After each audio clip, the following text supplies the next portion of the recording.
بچوں کی تربیت آج کل کے معاشرے میں بہت مشکل ہوتی جا رہی ہے، تو بچوں کی تعلیم، ان کی ٹریننگز اور ان کو سکھانا کس عمر سے شروع کرنا چاہیے؟ میں ایک آپ کو اگزامپل دوں. بچے کی لینگویج کون سی ہے؟ پیدا ہونے والے بچے کی بیسک کوئی لینگویج نہیں. اگر اس کو اللہ پاک نے سننے اور بولنے کی صلاحیت دی ہے نا، تو اس کی بیسک کوئی لینگویج نہیں ہے. وہ اپنے گھر میں جو لینگویج سنتا ہے نا، یہ اس کی لینگویج بن جاتی ہے.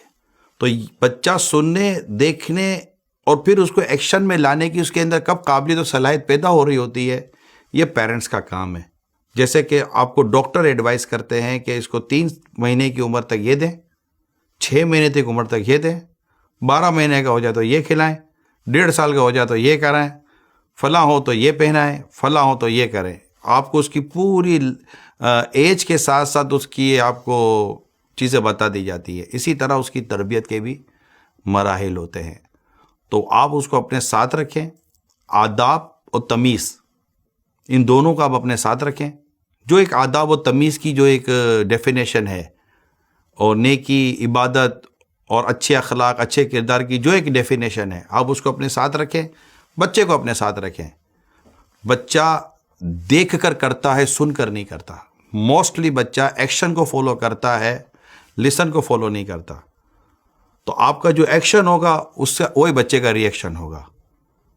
تو تربیت کے لیے جو ہماری پریشانی ہے نا، وہ بیسیکلی بچے کی تربیت کی پریشانی نہیں ہے. میں معافی چاہتا ہوں، ہمیں خود کو سدھارنے کی پریشانی ہے. میں چاہتا ہوں کہ میں جیسا ہوں نہ میں ویسا ہی رہوں، نہ میرے گھر کا ماحول سدھرے نہ میں سدھروں، مگر میرا بچہ سدھرا ہوا ہونا چاہیے.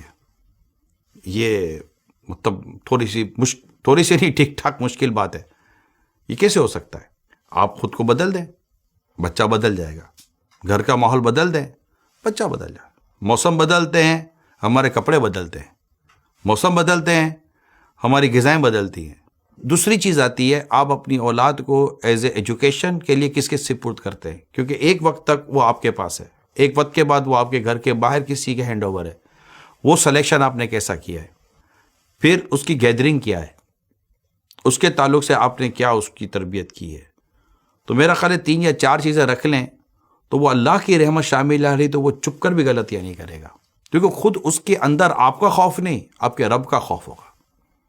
بیسک چیز بیان کی ہے میں نے اب، کہ جب تک ہم اپنے بچوں کے دلوں میں خدا کا خوف نہیں ڈالیں گے اور یہ احساس اس کے اندر ہم اتار نہیں دیں گے کہ بیٹا اللہ دیکھ رہا ہے.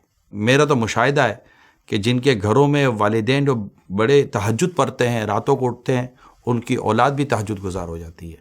اور جن کے گھروں میں نمازیں نہیں ہوتی، ان کے گھر میں بچے بھی نمازیں نہیں پڑھتے. جو صرف جمعہ والے نمازی ہیں، ان کے بچے بھی جمعے والے نمازی ہیں. جو صرف عید والے ہیں، ان کے بچے بھی عیدوں والے ہیں.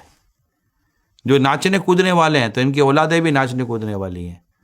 جو مسجد کا راستہ دیکھنے والے ہیں، ان کی اولادیں بھی مسجد کا راستہ دیکھنے والی ہیں. جن کی ماؤں نے پردے کیے ہیں، ان کی بیٹیوں نے بھی پردے کیے ہیں. جن کی مائیں بے پردہ ہو گئی، ان کی اولادیں بھی بے پردہ ہو گئی. میں جو بھی بات کر رہا ہوں 100% پر نہیں کر رہا، مگر جنرل حالات ایسے ہی ہیں.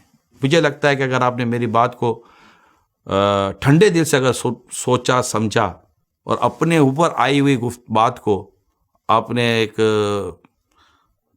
بڑا دل کر کے سمجھ لیا، تو انشاءاللہ تعالی آپ کا بھی بھلا ہوگا اور ہماری نسلوں کا بھی بھلا ہو جائے گا.